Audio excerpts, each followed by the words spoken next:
There's no major announcements or anything like that. It was basically a rundown on what she's accomplished in her first year, saying that she wants to make Alberta the best place to do business in the country, lowering taxes and red tape and all that sort of good stuff. But some ominous warnings too, that she expects the battle with the feds to continue over their climate change plans. So delivered to the Edmonton Chamber of Commerce before a packed house, and sadly, it didn't really have any big stuff in it, Nigel.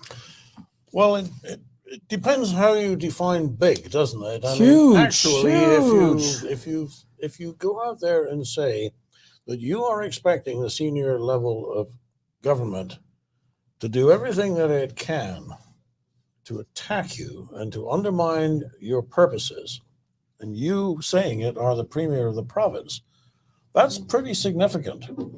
I mean, also, she's not wrong. You can just watch what's going on in the Twitter sphere between Environment Minister Guilbeault and our own provincial Minister Schultz. It's this endless one-upmanship. But if you kind of take one step back from the actual issue of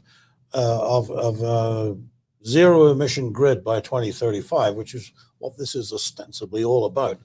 Take one step back from that, how very convenient it is for Ottawa to have a Western bogeyman, as we are now just slightly less than 2 years from the next scheduled election. They love this. They're gonna milk it to death. You bet they're gonna keep attacking, and they're gonna tell the people in central Canada and further east that they're sticking up for you against the rebels in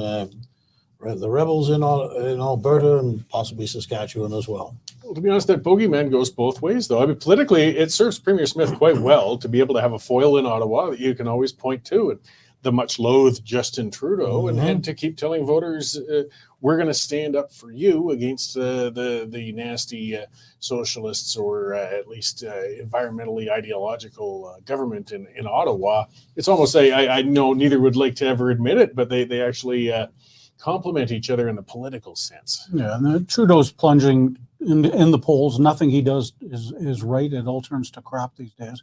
So that's obviously going to be his major election issue. He's going to pit Alberta as the bogeyman and the rest of Canada. Government of Ontario today, Corey, wrote a letter to the Liberals saying, you got to put a stop to this Alberta leaving the Canada pension plan because it would hurt people in Ontario.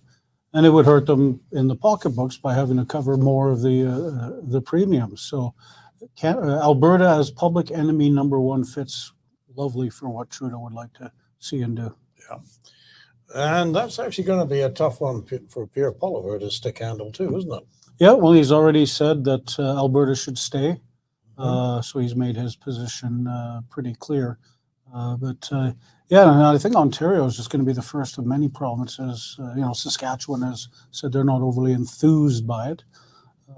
So I think Alberta could be sitting out there on its own for a while. Well, it's been sitting out there on its own for a long time, actually. It's got a new role for us. Yeah, if you go to the numbers and you look at how much, never mind the Canada pension plan just for a moment, but just in terms of the over-contribution of revenues to the running of this country by Alberta, I mean, it's a staggering amount of money. I think it's something like $600 billion over 60 years or something. I'd say to the equalization. That's just equalization. That's just equalization. We take everything. I think it comes in close to $27 billion a year right now, or something like that. Yeah. We're contributing more than we're getting back in services or transfers.